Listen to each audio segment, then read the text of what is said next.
Welcome again, everyone. This is the third, this is our panel discussion on robotics. And as a reminder, all of our Thursday sessions are open to the public, so you can tune in every Thursday. We have a bunch of exciting speakers lined up. This is our third, of course, in the series of 5 discussions that we'll be having with leaders from high growth fields of climate resilience, digital health, robotics, semiconductors, and aviation.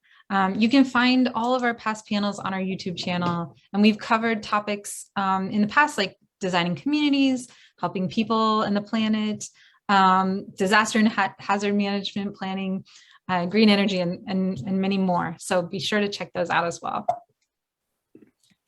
And also as a reminder, you can meet all of our panelists on RePicture. Everyone has really shared really valuable and meaningful insights about their careers and journeys. And these amazing panelists are a great way to get to know more about your career options and to grow your STEM network. So I encourage you to check everyone out on RePicture as well. If you can believe it, we're already halfway through our summer program. These Thursday sessions are part of our 6-week summer STEM Accelerator program. Each week, we also have live skills workshop on Tuesdays and Wednesdays, and then assignments related to those skills that we're building that are due every Monday. So this week, we talked about networking and STEM writing, and next week, we'll dive into resumes and cover letters and job interviews. For our students, I also want to mention again the mock interviews coming up this week. Do sign up for those. They are optional, but as we talked about this week, they're highly recommended. We really encourage you to sign up for those. They're just a great way to practice those interviewing skills that you'll need really no matter where you go. And finally, we'll announce the winners of last week's contest on Instagram tomorrow. So be sure to head over there tomorrow and check out the winners. A little bit of context for our guest speakers today, who we're very excited to introduce you to here in a moment. Our students have started building their RePicture profiles in the last couple of weeks, and they've really done an incredible job. They're researching and publishing articles on RePicture. RePicture is a community-based, project-based community platform, and they're posting projects on RePicture about real-world STEM projects.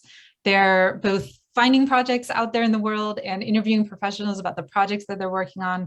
And they're getting a chance to really dig in a little deeper and learn more about a field that interests them. And then to share that work that they've been doing on what becomes their RePicture portfolio.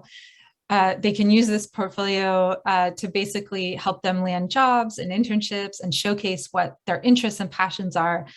Students have used them to help get admission to university and to special STEM programs. And they put the experience on their LinkedIn profiles and resumes and more.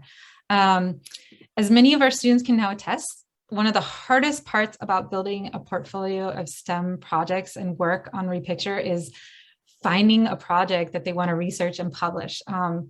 There's really no one place to find out about all the exciting work that STEM professionals are doing in the world all around us. And so that's really why we're building RePicture.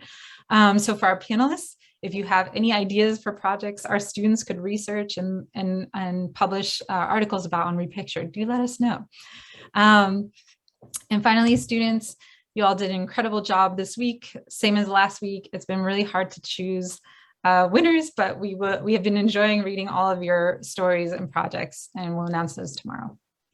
And with that, I'm going to turn it over to Mose to introduce our first speaker, Niamh, and then our second speaker, Houshine, in just a moment. Hey everyone, pleasure to be with you here today. I'm going to introduce you to 2 new friends from the STEM. They're going to talk to you today about their background into robotics and how it changed and impacted their life. Our first guest is Niamh Donnelly. I have so many friends in robotics from US all the way to China, but I couldn't think of a better guest to invite today than Niamh Donnelly. And a lot of my colleagues are basically jealous because I didn't bring them to this panel, even though they have a great robotic background. but you will know very shortly why Niamh specifically is the best fit for this panel today. She's all the way from Dublin, Ireland, where it's very late evening her time right now. She's one of the most inspiring robotic engineers I ever met. She studied mechanical and manufacturing engineering at Dublin City University, information technology with focus in cloud computing from Dublin Business School, and data analytics from Dublin Institute of Technology. Her master is in computer science and artificial intelligence and predictive analytics from the University College of Dublin. Niamh is an AI Award Ireland winner for best application of AI. She is now a co-founder of one of the most exciting robotic startup called Akara Robotics. Their robot Steve is humanizing robots. It was actually featured in the front page of the Time magazine. It helps take care of the elderly. And their new robots are in the medical field that help nurses and hospital to basically keep the hospital clean, and a lot more than that. Fun fact about her that you cannot find while Googling her name. She got a rescue greyhound dog during COVID. And in her pastime, she's trying to train him new tricks. But as you know, and as I know also, and I'm sure Niamh know, it's much easier to write line of code to teach a robot to do a trick than actually teach a dog a new one. That's awesome. Thank you for introducing Niamh. And next we have Houshine. And for Houshine, he's also one of the most inspiring engineers, young engineers I know in the robotic field. After he finished his high school in France, he went into intense training program in maths, physics, and engineering for engineering placement. He then joined the Superior School of Electronic Engineer, where he did his master in engineering and embedded electronic for the aerospace industry. During his master, he worked in various robotic projects and internship designing electronic cards for survey robots. I don't know what's a survey robot. Maybe you could tell us a lot more about it. His second master is in engineering and mechanical in aerospace engineering. He's in work as a research assistant in the Space Weather Lab, designing sensor suit consisting of LiDAR, satellite navigation system receivers, and camera, and weather stations. After it, he got a position as an R&D design engineer, where he designed and built programmed complex electromechanical assembly in the food industry. And during our conversation with him today, you will learn how the robotic industry is massive. It's not just a working robots as a lot of people imagine. After a year, he became the manager of the team where he led the research and development and studies for the entire group. Armed with his knowledge and experience, he decided to join a startup, which is his current position. His new startup is designing and programming and building a robot working on the industrial automation of the food and beverage industry. Fun fact about him as well, that you cannot find Googling his name. He was a lifeguard and a first responder firefighter for 5 years in Paris. He loves to bike. He actually went on a bike trip with a dear friend of his from Paris all the way to Helsinki, Finland. That's over 2,000 miles. It took them 3 weeks to complete this journey. Houshine also loved old cars. He restored a 1968 Renault that he took into a desert racing through the Sahara Desert. Houshine also loved flying with over 35 hours of pilot training. So welcome Niamh and Houshine to our panel today. And I'll hand it to Jerry to interview both of them. Thank you for the intros, Moses. And I will get started with our first question. Can you both give us an overview of the field of robotics? What type of work does the field of robotics encompass? And what does a career in robotics look like for you? Go ahead. Okay. I guess one of my favorite things about robotics is just how diverse the teams are technically. So because there's that kind of hardware component and a software component, when you meet a robotics team, everyone kind of has a different background and has like a very different role, but it all comes together at the end. So I kind of like to think of it from going from scratch, from nothing to a full robot. So first of all, you have the kind of design phase. So you need to know firstly what the robot's going to do. So you need to know like how it's going to look, the kind of mechanics of it. So someone will design what the robot should look like and do what's called a CAD model. And then another person will take that and then have to build the robot physically. And so then you have another kind of mechanical engineer that will specialize in, you know, what materials best to use, where should the wheel go, what type of wheel should we use. And then actually in, well, what we do in Akara Robotics, we build all the robots in-house. So then someone will physically put the robot together. And then it kind of moves on to the next person. So it would be kind of a mechatronic or electronic engineer, and they would have to do all the wiring, which takes so long.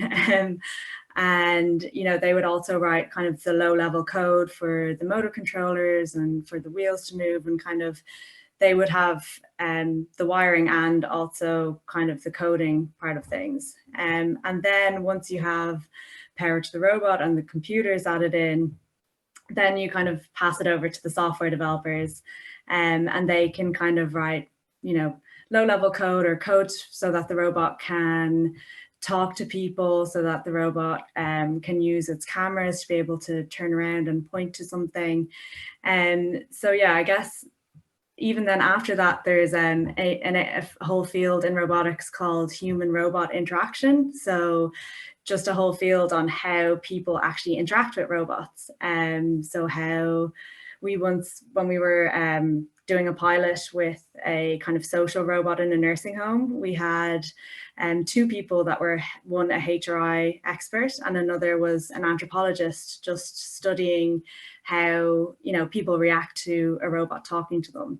And so it's such a broad field that, you know, you might go in doing software and then come out doing kind of mechanical engineering, or, you know, it's a really good field if you're not 100% sure what exactly you want to do, but you know, you kind of want to do something technical, and you want to work with robots. And I guess that's kind of the social robot side of things. Then there's like robots for more industrial purposes, in manufacturing lines, and then there's a whole other number of fields in that area as well. So it's so broad. I think giving a full overview of it might take like 2 hours.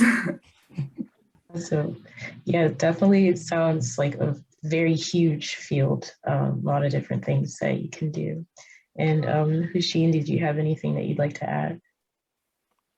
Yeah, I guess one thing that I'd like to say is, so it's true when you have like big teams and like a lot of different people are gonna work on all those different phases of the project. But one thing that I love about robotic as well is that when you're on a very, very small team, like you're the one who has to do all of those things.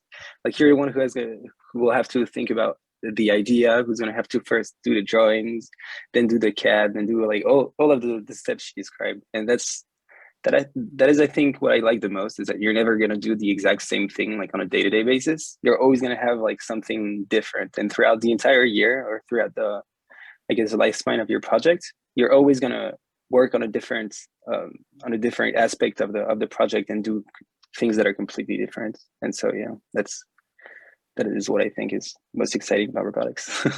So true, actually. And I didn't actually think of that before, but I originally did a mechanical engineering degree and I didn't really like it. So straight after I tried to move into software, but since going into robotics, now I'm back kind of doing a little bit of design and doing more mechanical engineering. And I actually like it more now than when it was in college, because it's more practical and I know what's happening more. It's like not as it's a step closer to, you know, the code, so I don't mind it. But that's so true. It's definitely, you have to do everything.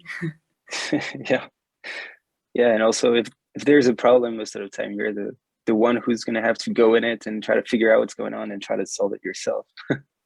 So yeah, that is I think what a career like robotics looks like.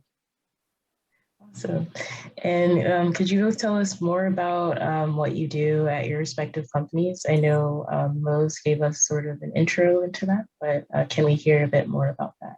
Yeah, so I guess as Houshine was saying, it changes on a day-to-day basis. But I guess what we're building now is a mobile robot to be deployed in hospital settings.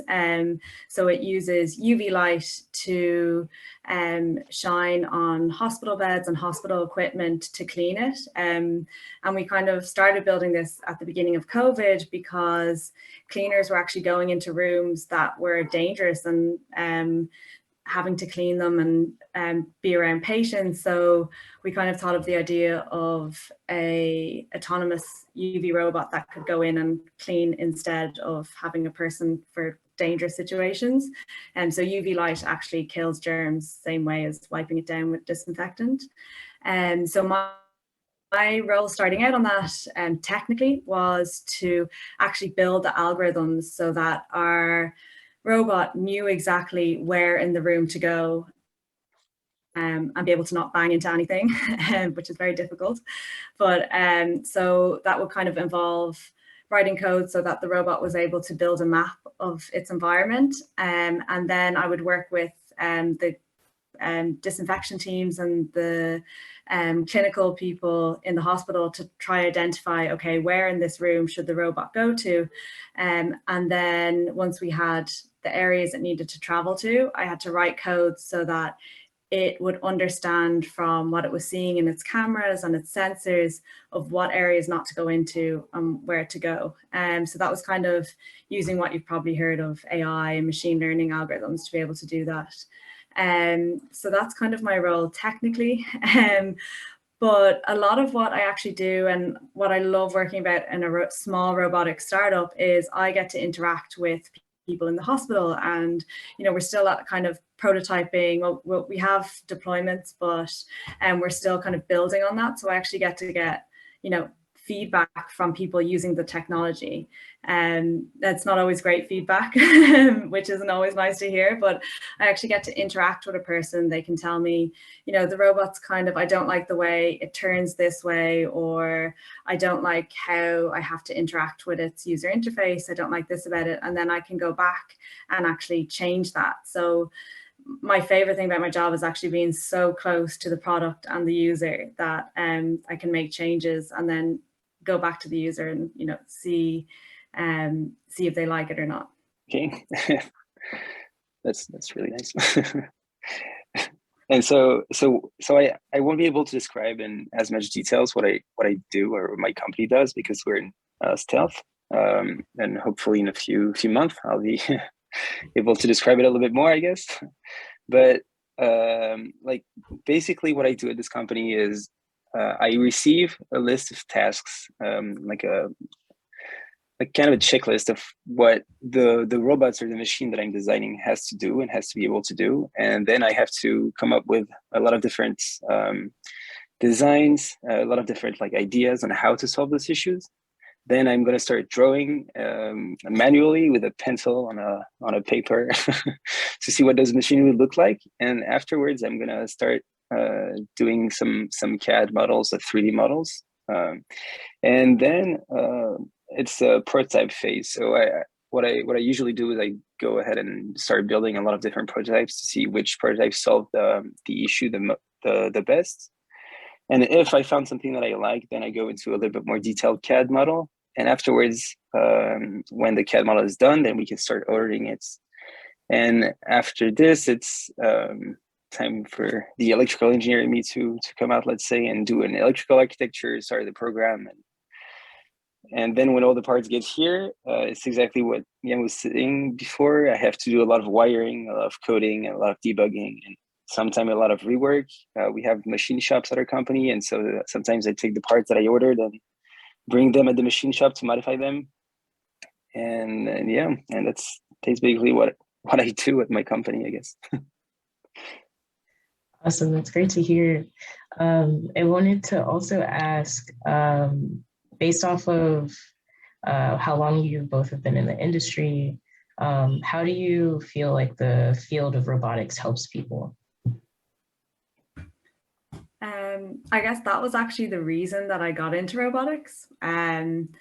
So when I I came out of my master's degree, and that was in kind of machine learning and computer science. And there was like so many really great companies to work for. And I'd worked in consultancy a bit, and you earn a lot of money and it's great.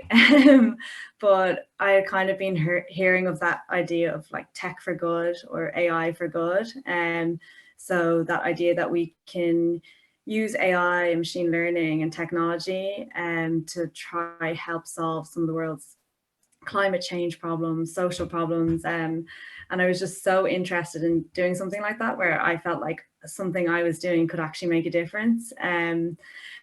So that's how I started looking into robotics, and how I started with Akara. They were originally just a research group in Trinity College, and they were looking into why we need robots in the future, and specifically in healthcare, and looking after our aging population. And kind of I just met up with them, first of all, because they were building really cool robots as well. I wanted to see, but because I wanted to kind of learn more about that. And when I looked into it more, you know, we have such a problem with the number of older people in our older population, and the number of younger people that are able to look after them. And I don't know about in the US, but in the EU, there's so many, you know, waiting lists, and people just trying to get healthcare and basic care. And they were looking into how, you know, we can look at helping these staff shortages by using robotics. So they were building a robot called Stevie, and it was kind of a humanoid robot that would interact with older adults. And I just kind of, I think that kind of I think that's where the future is of robotics. So like using robots to try help bolster our kind of workforce and try make people's lives easier that are working in these kind of high pressure jobs that just need a help. So yeah, definitely, it's still, I feel robotics is now at the stage where kind of AI was about like 10 years ago, maybe, where it's kind of just picking up a little bit more. Like drones are becoming more normal. Like we have driverless cars, and kind of more autonomy mixed with hardware is becoming more common now. So I definitely feel like in the next 10 to 20 years, we'll definitely see, you know, the field of robotics blowing up. Yeah. So, and what the reason why I guess this field or robotics like help people is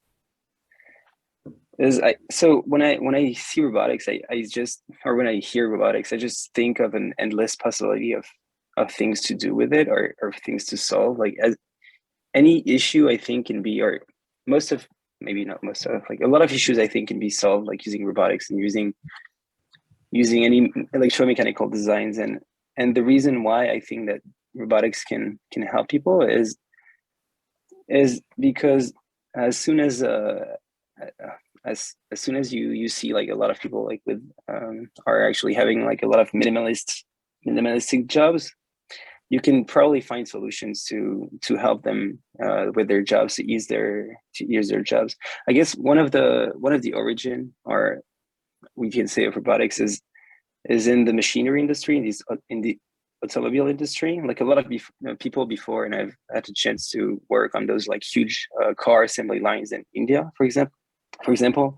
And before, you used to work on those lines like 12 hours a day, a little bit more than 12 hours a day, and you just put one screw into a piece, and you do this for the rest of your career, I guess, during your entire life. And so now that you have all those automated lines, it's a lot faster to assemble those machines, but it also make people's job a lot less I guess hard. I think this is why it helps people. It makes people's life a lot easier. Awesome. Thank you for both of your answers. Could you both tell us a bit more about how you got into the industry, or how you got to where you are today, such as maybe like first job, or something in school, or anything that necessarily influenced your direction? For me, it was definitely my dad. So he's an engineer as well. And so we do this thing Ireland in primary school. So primary school when you're like 8 or 7 or 8, and on Fridays you get to pick what your homework is for the day. And like each Friday my dad would do like a little science project with me for my homework. So like I still have one of them today. We built like a little electric circuit that was linked to a light. So when you push down on like a little safety pin, it would turn the light on because the circuit would be connected. And I just remember, like, I still remember when that little light went on, I was like, this is the coolest thing ever. And yeah, that really kind of just turned me into a nerd from when I was like 8. So, but yeah, I guess then, yeah, I didn't always love it in school, which was okay. I kind of, when I was really young, I liked it. And then when I was in kind of high school, I kind of wasn't sure if I wanted to do it or not, or like do anything in STEM. I didn't know what I wanted to do. And then I actually, just one summer, we were like in high school, there was this kind of summer camp for a week. And it was actually during school time. And I remember I literally just went on it so I could get out of school for the week. And then we like built these little robots to move around a track. And then I kind of was like, actually, I do love this. And this is what I want to do. So I started out then. That's why I picked engineering and mechanical engineering, which I didn't really like, but I always think I'm so glad I did it because it was so easy to get into computer science or kind of other STEM fields. Like that's the great thing about STEM is like you kind of, I feel in college, learn how to learn technical stuff. And like it is like it's a little more difficult and you kind of have a bit more imposter syndrome for a little bit longer because you're working with people that when I went into computer science, kind of you're working with people that have a computer science degree, not a mechanical engineering degree. So they have a lot more background about code. So you do have to upskill yourself. And, you know, I spent evenings and weekends just learning and studying. But like, I really think it was the best thing for me. So for me, I guess it's kind of the same thing as well. I mean, since I was very young with my dad and in our country house and in the countryside of Paris, we used to build like a lot of different stuff to fix, I don't know, like house issues, I guess. And because I've always been very good in science and math and in physics, I this is what I did when I was in and at the end of high school in France. So I went into this preparatory class to go into engineering school. And then when I joined engineering school, I realized that robotics was the field that interested me the most. And so I after my electrical engineering degree master, I decided that I wanted to do a little bit more mechanical. And it's when I did a little bit more mechanical that I realized that I was into mechanical engineering more than into electrical engineering, I would say. And after this, so I actually joined a company that was called Sirac, and they do machines in the packaging industry. So the machines that they do is machines that fill bottles at very high speed. So they fill, I would say something like hundreds of bottles per minute. So it's very high speed mechanical machines. And with a background of both mechanical and electrical engineering, I was tasks in the R&D department to make those machines a little bit more autonomous with a little bit AI in it as well. And so I started working on this for a couple of years, and now I'm in another robotics company, and we're also making machines in the package industry. But yeah, it's a lot of background, and being good at physics and math helps, I guess. Yeah, that's great to hear. Definitely went through the same thing of trying to figure out like what I'm in planning now, as I shared with y'all earlier, but like I started in civil engineering and then I didn't really know. So it's nice sort of hearing that also in both of your careers as well, just sort of having different backgrounds that still relate to what you do now today. Mm-hmm. So moving on to our next question, what of all the projects that you've worked on so far, what has been your favorite or maybe the most interesting so far, and why? Mine, so I struggle between two, because one was a really long project and the other was really short, and it wasn't like okay, I'll do the second one. So I took part in this this kind of, it was a project where they pair up an engineer and an artist, and they give them a little like it's called a Now robot. So it's like this size, I don't know, about half a meter, and it's just a little robot that's really cute, and it like you can program it to walk around and do things. So like the project was for me and this artist to just you know, do something with the robot, like do a project with the robot or something. And I just found it so interesting, like working with an artist, because at first we were so different. Like I was like, okay, well, we need to like plan out this project of what we'll do with the robot, and you know, I'll write the code, and like what will it do? And he was kind of like, well, I like the way the robot moves this way, and I'll take a picture of that. And I was like, but that's not like, it was just such a like back and forth, where I really wanted like so much structure around the project and they didn't. But in the end, it turned out to be really cool. So we basically the idea behind the art project was that we taught the robot now a new skill. So we kind of used programming and AI so that the robot would walk over and pick up objects and bring it back to another person and move back and forth. And the artist then made this really cool video of it. So it was really interesting to, you know, get to be able to work with an artist around robotics, because I kind of got to see what he thought of the robot, rather than I was more focused on kind of the technical side and how we would program it. And he was just really interested on how it looked when it moved, or you know, the concept of what we were doing. And so that was probably one of my favorite projects to work on. So for me, my favorite project that I had to work on was in my old company, Serac.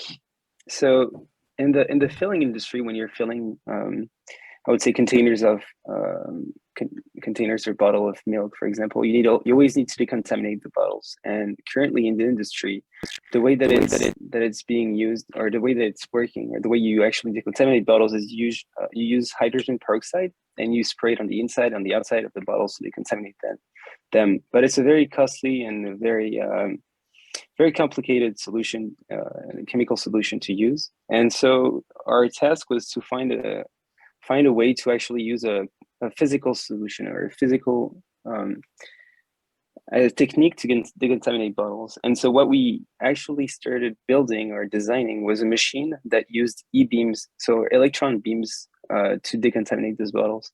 So we would throw very highly charged electrons at the bottles. And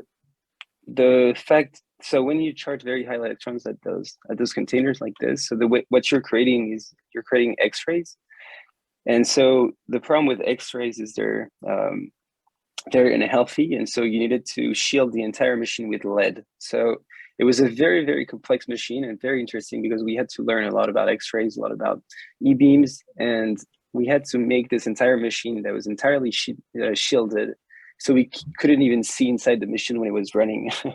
But so technically speaking, it was really interesting. And then the other aspect of this that was kind of interesting was the fact that we had to manipulate the bottles so that as soon as it went in front of the outside beam, let's say a decontamination beam, the bottle had to rotate on itself. And when we wanted to decontaminate the inside of bottles, we had to create a mechanical system that would go inside the bottles, project high intensity electrons inside the bottles, and then get out. So I would say this was one of the most hard and interesting project that I've worked on. Awesome. Yeah, those sound very cool. Also very different. So that's nice to hear. Like a lot of variety there. So for students that are, students or really anyone who is looking into robotics or wanting to learn more, how do they do that? Or what advice do you have for someone who wants to enter into this field?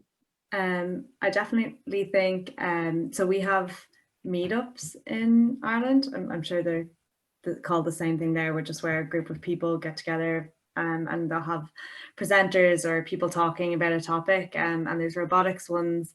I definitely found that helped me a lot, kind of getting to know people. Another thing I found like that was really great was just looking up robotics research groups, because they have one in nearly every college, and they usually like will have jobs for you to do if you like contact them, and like, you know, first if you're interested in getting into it, and maybe if you've done a few courses online and you know you just want to get some hands-on experience, or you want to just shadow someone and help out, research groups are really great for that. That's kind of how I got into it, just contacting a research group, asking could I come in and did they need any help with coding or anything like that. Yeah, I definitely think the meetups, and I also find I found that from a coding background, there's kind of something called ROS forums, which I found really useful. Just, you know, if you're working on a project, getting feedback or kind of interacting with other robotics developers, especially when you're starting out, they kind of usually have forums for beginners and starters, which is also really helpful. I think that also one thing you do is just like find easy projects online. There's a lot of different groups and there's a lot of different forums, as Niamh was saying, but you can easily find online something that you like and that you want to try, like building and coding, and you're going to find all the instructions and all the help, like for the, I guess, the project that you like building. I know that there's a lot of like components, or I would even say cards, like Arduino, for example. If you buy one, they'll just give you so much resources to help you actually make something move or build something. And even if you have zero experience in coding, it's something that can be very easy to do. So that actually reminded me, back in college, I took a mechanical and electrical engineering class, and I had to use Arduino to code in like a robot arm to pick up blocks and stack them on top of each other. It was during my freshman year, so that was really cool, and a cool task to figure out how to get to work. Definitely. I also wanted to let all the participants know that you can feel free to start putting questions in the chat. I also saw that Jim put a question in the chat. So we'll start that around like at 50. But I'm going to ask a few more questions and then we'll move to those. But yeah, within the robotics industry, you've also both talked about just working with a lot of different people, or like there's so many different aspects of robotics within the entire process from start to finish. So what other types of professionals or professions do you usually work with or interact with a lot? I guess working with social robots, we would work closely with people with kind of ethics backgrounds. So we work with a organization called Responsible Robotics, because, you know, especially when we were in the nursing home as well, we would be dealing with people that might have like dementia or Alzheimer's, and you know, bringing a robot in, you kind of have to think of all the ethical considerations of that, and so that would be kind of one area that we would work with quite a bit, and professionals in that area, and then also I think I mentioned we would work with anthropologists quite a bit, and they're like the most interesting people ever, because they would just come and kind of hang out with us while we were deploying a robot for a pilot, and then after they would kind of say, oh, you refer to the robot like as it and very like mechanical, whereas other users will refer to the robot as he or she, and they kind of think of it as more of a person. So just like even working with an anthropologist, just telling you about how you react to the technology compared to how users react to it, it's just so interesting. And that was just one of the things she saw. And then I suppose anywhere where we deploy our robots, we would interact. In nursing homes, I got to know the care staff really well, and you know, all about their kind of job roles and how they worked, because we really wanted the robot to be a tool for the care workers. So a lot of the time people think, oh, robots are going to replace human work, and that is definitely not what our intentions are or how we work. So we want to make sure that we work with the professionals in each area, so in the medical field and in kind of nursing homes, to make sure that we're building a robot for them to use. So that, and then deal a lot with radiologists and infection control. During COVID, we dealt with infection control quite a bit in hospitals, because our product was kind of claiming to disinfect areas. And actually when COVID started, UV technology wasn't readily used. So we had to deal with infection control quite a bit. But yeah, I guess in robotics, it depends on kind of the industry you're working with. You will work with professionals in kind of that industry quite a bit if you're building a robot for them to use. Yeah. Well, I'm not that lucky, and I don't really interact with so many diverse people in my day-to-day life, I would say. Most of the people I interact with are also engineers, and then the people who aren't engineers are mostly technicians or project managers. So it's not very, I would say, different than what we're always doing. But a lot of other people that I interact with are manufacturers and also suppliers, because whenever you are designing something, if you need any products, you need to talk to a lot of different experts who know the product that you're going to use a lot better. But those experts are most of the time also engineers. So there you go, a lot of engineers, I would say.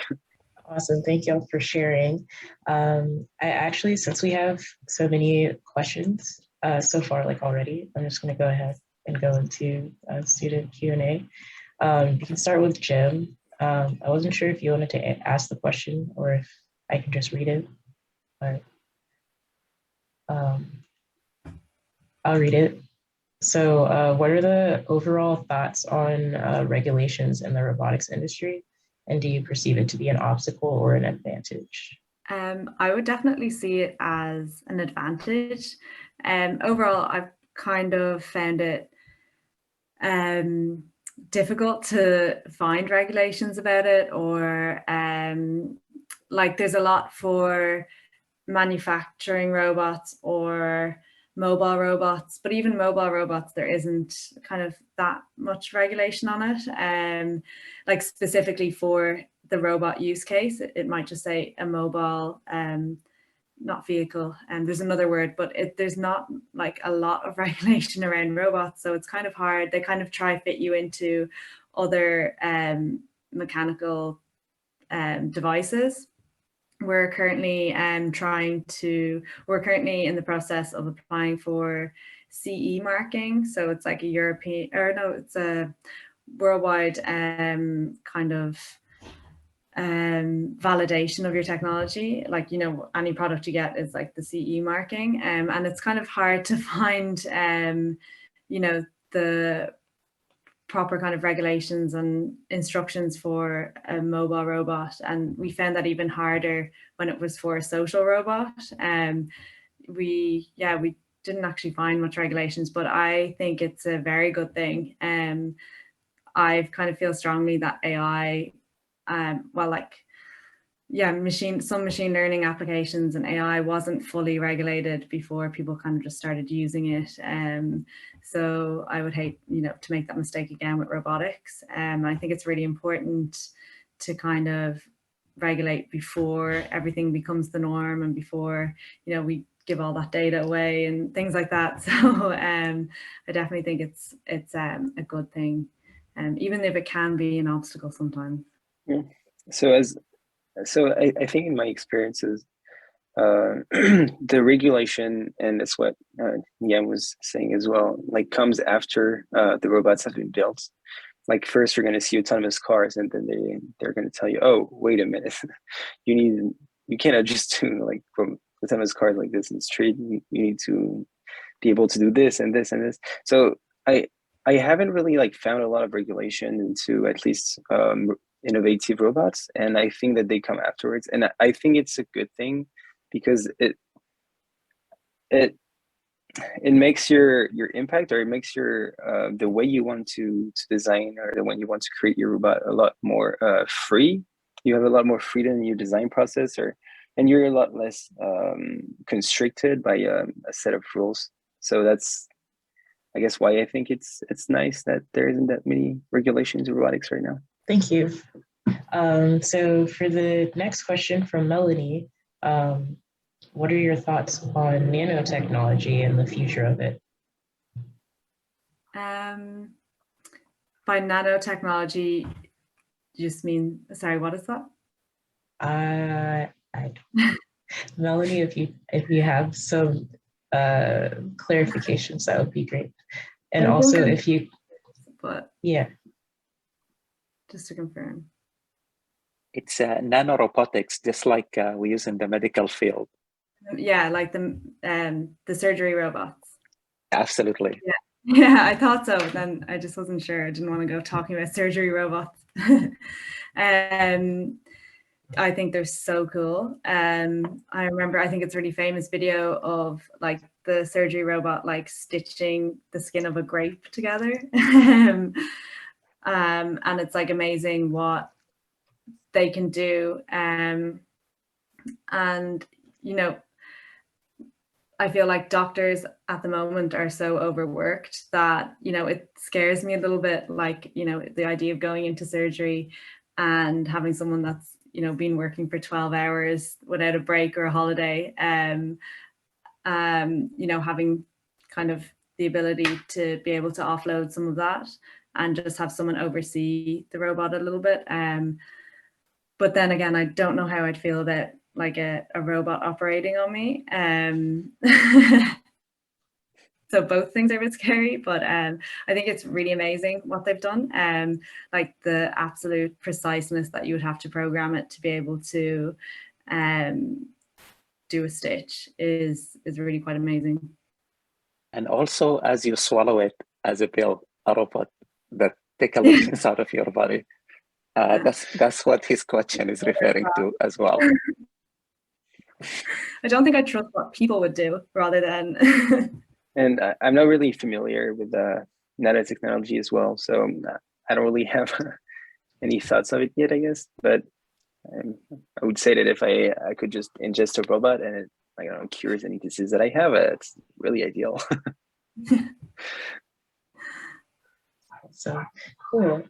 For our next question, we have Abdallah who has their hand raised. So if you are there, go ahead and unmute and feel free to ask your question. Yeah, well, can you hear me just fine?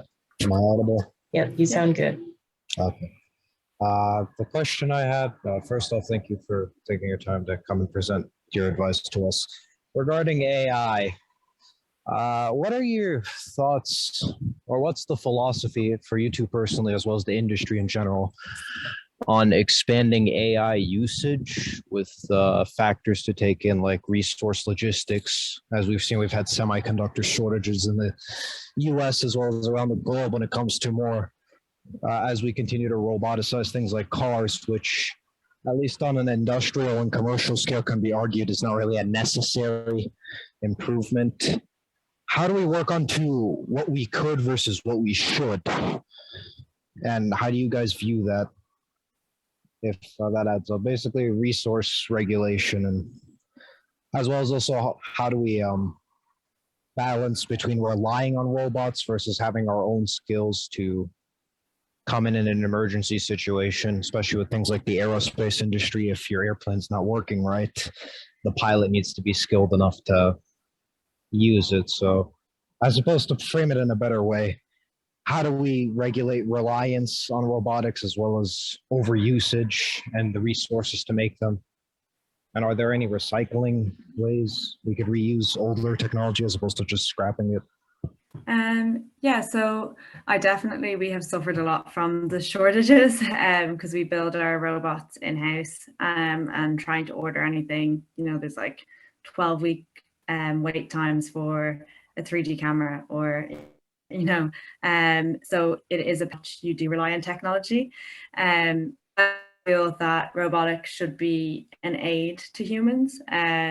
So with your pilot example, I always feel like it's important just to use robotics to kind of help with the burden of, staff shortages and people being overworked, and to make people's working abilities easier. So that's where my thoughts lie on that. And yeah, I guess I haven't really thought fully about, how much we rely on technology. I think I just live in bliss that we won't have all these shortages in the future. But personally, I think if we did, there should be some sort of hierarchy where if there is shortages, they go to medical development, or, kind of there's a tier of what we use them for. Okay. So I didn't really understand the overall question that you had. Were you talking about what was the effect or what was the I guess the nuisance of having AI in our day-to-day life? To frame it like this, Mr. How do we regulate the usage of AI to a healthy manner? Prevent things like shortages and other. I'm sorry, I couldn't hear you very well. I was saying the main gist of my question is how do we regulate AI to prevent over-reliance and overspending of currently limited resources, and if there are any reuse, any ways we can recycle older, robotics technologies or computers. I don't really know how we could regulate those AIs. I think it's not really something that us engineers can do. It's more something that people in charge of implementing rules can do. And then regarding recycling, so we're already recycling a lot of the components we're using into robotics, like all the metals, all the electrical cables, and all of this is stuff that can be easily recyclable. The things that wasn't up to a certain point was batteries, and now a lot of companies are actually starting to recycle those batteries. I think recycling is something that should take place and should be happening, and I think everybody who's building robotics should think about how will these robots get recycled when the lifespan of the robot is over. But regarding regulations, I don't have an answer for you. I'm sorry. Thank you for asking your question, Abdallah, and thank you for both for answering the question to the best of your ability. And then I think this will probably be our last question, because I don't want to keep you both longer than the top of the hour. But the last question that was asked by Jasmine in the chat is, and you may have already touched on this also, but have you made any creations of your own on your during your free time? And if so, where did you get that idea from? And do you hold anyone as your inspiration to that? So I have no free time. No. It's kind of true.